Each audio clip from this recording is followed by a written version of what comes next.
जो हम बोलते रहते हैं न्याय के साथ विकास, इसका मतलब ही हर इलाके का विकास और समाज के हर तबके का उत्थान, और जो तबका हाशिए पर है उनको मुख्य धारा से जोड़ने के लिए विशेष पहल। और यही तो हमने किया, समाज के किसी तबके की उपेक्षा नहीं की, सबके लिए काम किया। जो किनारे पड़े हुए थे उनको आगे बढ़ाने के लिए, मुख्य धारा से जोड़ने के लिए हम लोगों ने विशेष पहल की। आप बताइए, महिलाओं के लिए जो लोग भी हैं, महादलित, दलित, आदिवासी, अति पिछड़े वर्ग के लोग, अल्पसंख्यक समुदाय के लोग, सबको आगे बढ़ाने के लिए हम लोगों ने विशेष पहल की। सबके प्रतिष्ठा और सम्मान के लिए काम किया। बिहार में महिलाएं तो बहुत कम, चाहे पंचायती राज व्यवस्था हो या नगर निकाय हो, बहुत कम जनप्रतिनिधि होती थी। और जब हम लोगों को काम करने का मौका मिला, हम लोगों ने कानून बना करके महिलाओं को 50% का आरक्षण दिया। 3 बार चुनाव हो चुका, आप देख लीजिए कितनी बड़ी संख्या में महिलाएं अब जनप्रतिनिधित्व का काम कर रही हैं। हम तो प्रारंभ से कहते रहे, अकेले अगर मर्द काम करना चाहेगा एक सीमा के आगे बढ़ नहीं सकता। स्त्री और पुरुष सब काम करेंगे तभी समाज आगे बढ़ेगा, और इसके लिए हम लोगों ने ये व्यवस्था कराई। और बताइए, पहले लोग अनुसूचित जाति जनजाति को भी नहीं दिए हुए थे, उनके लिए भी हम लोगों ने 16% और 1% किया। अति पिछड़ा वर्ग, जो अति पिछड़े वर्ग में कोई एक ही धर्म का नहीं है, सब समुदाय के लोग हैं, अति पिछड़े वर्ग को भी 20% का आरक्षण। आज उसके माध्यम से अच्छी खासी संख्या में सब जनप्रतिनिधित्व कर रहे हैं, लोगों की इज्जत बढ़ी। और देखिए, जो भी काम करने का मौका दिया गया, हमने तो महिलाओं के उत्थान के लिए, उनको आगे बढ़ाने के लिए और कितना काम किया आप सब जानते हैं। हमारे साथी भी बता रहे थे, जो हमने एक एक चीज को देखा। स्कूलों में पढ़ाई में गरीबी के कारण लोग अपनी बेटियों को नहीं भेज पाते हैं, हम लोगों ने पोशाक योजना, हाई स्कूल में बहुत कम लड़कियां थी, हमने साइकिल योजना, अब लड़कियों की संख्या कितनी बढ़ गई। और आप जान लीजिए, शुरुआती दौर में प्राइमरी स्कूल में भी हमने देखा कि बहुत लोग, बच्चे और बच्चियां स्कूलों के बाहर रह जाते हैं। आखिर कौन है? तो पता किया तो मालूम हुआ, या तो वो महादलित समुदाय के हैं या अल्पसंख्यक समुदाय के। तब हमने टोला सेवक, तालमी मरकज स्वयंसेवक 30,000 लोगों को इस काम में लगाया और उनको 60 साल के जीवन तक हम लोगों ने काम सौंपा। अब वो सब स्कूल जा रहे हैं। अब स्कूल के बाहर रहने वालों की संख्या न के बराबर है। तो ये हालत हम लोगों ने शुरू से किया। और आप जानते हैं, महिलाओं के उत्थान के लिए हम लोगों ने जो जीविका समूह बनाया, किस तरह से महिलाओं में जागृति आई है। 10 लाख जीविका समूह बनाने का लक्ष्य पूरा हो गया। 1,20,00,000 से ज्यादा महिलाएं उससे जुड़ गई और इसको और आगे बढ़ा रहे हैं हम लोग।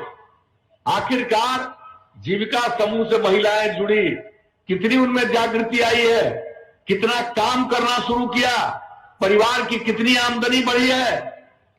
और जहां कहीं भी हम गए हैं, हमने बात करने की कोशिश की है, और जो बात किया हमने देखा है कि जीविका समूह बनने के बाद महिलाओं में कितनी जागृति आई है। जो पढ़ी लिखी नहीं है वो भी सारी बातों की चर्चा करती हैं।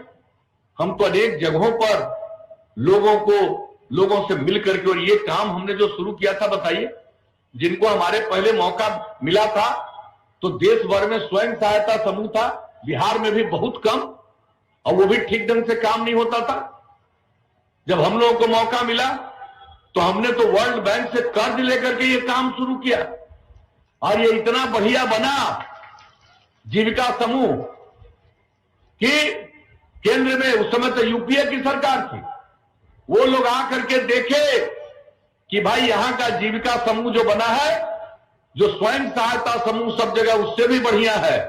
तब उन लोगों ने यहां की बातों को अपनाया और यहां हम कहते थे जीविका समूह और देश भर में उन लोगों ने कहा आजीविका समूह।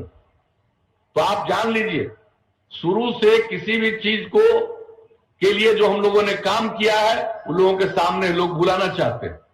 और आप जरा सा बता दीजिए किस तरह से सबसे पहले हमने अल्पसंख्यक महिलाओं को प्रशिक्षित करने के लिए काम किया ताकि उनको ट्रेनिंग मिल जाए और वो काम शुरू करें। 1 लाख से भी ज्यादा संख्या में अल्पसंख्यक समुदाय की महिलाओं ने किस प्रकार की ट्रेनिंग ले ली और काम करना शुरू किया। तो देखिए, हमने समाज के हर तबके के लिए कोई ना कोई काम शुरू करके लोगों को आगे बढ़ाने की कोशिश की है। अपराध पर नियंत्रण किया। हर साल केंद्र सरकार से जारी होता है हर राज्य का अपराध का आंकड़ा। अब बिहार का जो बुरा हाल था, शाम के बाद कोई घर से निकलने की हिम्मत नहीं करते थे, आज वो स्थिति नहीं है। पहले दंगा फसाद कितना होता था, आज उस पर कितना नियंत्रण है। और अब अपराध के जो आंकड़े प्रकाशित हुए हैं सबसे हाल में, बिहार इतनी बड़ी आबादी का राज्य और देश में 23वें स्थान पर नीचे चला गया है। अब आप समझ लीजिए, कोई भी काम, विकास का दर, हमारे भाई ने बताया, अशोक चौधरी जी ने, जो विकास का दर है अपने बिहार का प्रतिवर्ष का 12.84% और प्रति व्यक्ति आय का दर है 10.52%। तो साहब, जो भी काम करने का मौका मिला, कितना स्कूल बनाना, कितना हॉस्पिटल का सुधार करना, पहले कोई इलाज करवा पाते थे उस समय जो शासन में थे, आज न जाने कितनी बात कह देंगे, उससे हमारा कोई लेना देना नहीं है। लेकिन याद रखिए, हम तो यही कहने आए हैं, पहले क्या हाल था और आज क्या हाल। तो इसलिए हर चीज के मामले में और किस तरह से एक एक चीज के मामले में डेवलपमेंट के लिए, और हम लोगों ने क्या तय रखा, कितना पुल का निर्माण, कितना सड़कों का निर्माण। तो हर क्षेत्र में जो हम लोग काम कर रहे हैं, एक एक काम हम आपको बता देना चाहते हैं हम लोगों ने क्या तय किया। साहब जी, हर घर तक हम पक्की गली और नाली का निर्माण कराएंगे, हर घर में शौचालय बनवाएंगे, हर घर तक बिजली पहुंचाएंगे और हर घर तक पीने के लिए नल का पानी पहुंचाएंगे। तो कितना काम हो गया है। नल का पानी, नल का जल का पानी का काम पहुंचाने का बिहार में लगभग 88% काम पूरा हो गया। और आप बता दीजिए कि जो हमने बताया आपको, ये हुनर और औजार कार्यक्रम जो अल्पसंख्यक समुदाय की महिलाओं के लिए शुरू किया था, हमने 1 लाख से ज्यादा कहा, 1,21,700 महिलाओं को प्रशिक्षण दिया गया। अब आप समझ लीजिए, वक्फ विकास योजना की शुरू की है, शुरुआत कराई है हमने, और बाकी तो रोजगार ऋण योजना, ये सब तो 1 साल में 100 करोड़ युवाओं को उसके लिए मदद देना, ये सब काम तो कर ही रहे हैं। और उसके अलावे आप समझ लीजिए, बिहार राज्य वक्फ विकास योजना की शुरुआत कराए हैं, जिसमें वक्फ की भूमि पर नया बिल्डिंग बनेगा और उस बिल्डिंग में बहुउद्देशीय भवन, मुसाफिर खाना, विवाह भवन, व्यावसायिक भवन, दुकान, मार्केट कॉम्प्लेक्स का निर्माण कराया जा रहा है। और कई जगहों पर आपके किशनगंज के लिए भी जगह मिल गया है। ये सब के लिए काम शुरू करना प्रारंभ कर दिया गया है। और इसके अलावे आप जानते हैं, पटना में, आप लोग कभी कभी पटना जाते होंगे तो देखे होंगे, अंजुमन इस्लामिया हॉल पटना का सबसे पुराना हॉल था। हम लोग जब पटना यूनिवर्सिटी के छात्र थे, स्टूडेंट थे, तो वहां पर कई बार मीटिंग में जाते थे, बाद में भी मीटिंग में जाते थे। और हमने जो देख करके जब हमारा मन किया कि इसको हम बहुमंजिला बनाएंगे और बहुत सुंदर बनाएंगे, और जा करके देख लीजिए वो कितना बहुमंजिला और सुंदर बन रहा है, 41 करोड़ 40 लाख रुपए की लागत से। तो आप समझ लीजिए। और उसके बाद हर जिले में अल्पसंख्यक आवासीय विद्यालय का, उच्च विद्यालय का निर्माण हम लोग करा रहे हैं। वहां जमीन मिल गया, दरभंगा में वहां काम शुरू हो गया।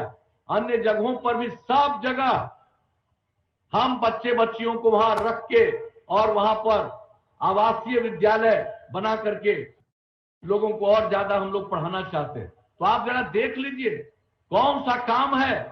और लोग देखिए, जनता मालिक है, आप मालिक है। वोट देने का अधिकार आपको है, चुनने का अधिकार आपको है। लेकिन मैं तो यही कहने आया हूं कि भाई हम लोग तो काम करते हैं, हम लोग तो सेवा करते हैं, सबके लिए काम करते हैं। और बहुत लोग कोई काम नहीं करते हैं, लेकिन समाज में कुछ विवाद पैदा करके ऐसा माहौल बनाना चाहते हैं कि उनको बिना काम का फायदा हो। और हम लोगों ने, आप बताइए, बिहार में किस तरह से प्रेम का, भाईचारे का और सद्भावना का माहौल पैदा किया। हम शुरू से ही कर रहे हैं, अब कह रहे हैं कि हम कभी भी क्राइम यानी अपराध, करप्शन यानी भ्रष्टाचार, कम्युनलिज्म यानी दंगा हम बर्दाश्त नहीं करेंगे और सबको जोड़कर चलेंगे। प्रेम, भाईचारा और सद्भावना का माहौल पूरे बिहार में बनाए। तो ये सब काम तो हम लोग कर रहे हैं। मौका दीजिएगा आगे भाई, हम तो और काम करेंगे। अभी तो आपको हर घर बिजली पहुंचाए हैं, अगली बार मौका दे दीजिएगा तो हर गांव में हम सोलर स्ट्रीट लाइट लगा देंगे। घर का बत्ती बुझाइएगा और रात भर गांव में उजाला ही उजाला रहेगा। एक एक चीज करेंगे और जितना काम किया सबका देखभाल। और सबसे बड़ी बात है साफ सफाई। आप देख रहे हैं हम पर्यावरण पर कितना मेहनत और काम कर रहे हैं। आप सब जान रहे हैं जल जीवन हरियाली अभियान। अगर जल सुरक्षित है और हरियाली है तभी जीवन सुरक्षित रहेगा। और इसके लिए काम कर रहे हैं। तो अगर गांव के लिए कोई काम कर रहे हैं, नाला बनवा रहे हैं, अगर वो गंदा रहा तो फिर संकट आएगा। इसलिए गांव हो या शहर, सबके साफ सफाई का पूरा इंतजाम पूरे बिहार में करवाएंगे हम लोगों ने ये मन बना लिया है ताकि कभी किसी को कोई दिक्कत नहीं आए। तो अगर काम दीजिएगा और फिर हर खेत तक सिंचाई का पानी पहुंचवा देंगे। और अभी जितना हम लोग बनाए हैं गांव को जोड़ने के लिए, आप लोग जो चाहेंगे कई गांव को आपस में जोड़ते हुए बड़े सड़कों तक ले जाना या बड़ी जगहों तक ले जाना, उसके लिए भी सड़क बनाना और पुल बनाना, जो भी चाहिएगा, और सबका देखभाल। और जितना शहर है, बाजार है, सब में बाईपास बनाएंगे ताकि किसी को दिक्कत नहीं हो। और जहां बाईपास का जमीन नहीं मिलेगा वहां सड़क के ऊपर सड़क बनवा देंगे, फ्लाईओवर। तो एक एक काम करेंगे। या आप अच्छी तरह जान लीजिए अगर मौका दीजिएगा। और जो नई टेक्नोलॉजी है, इस नई टेक्नोलॉजी का हम सबको प्रशिक्षण करवाना चाहते हैं। और वो प्रशिक्षण करेंगे तो और ज्यादा काम करेंगे।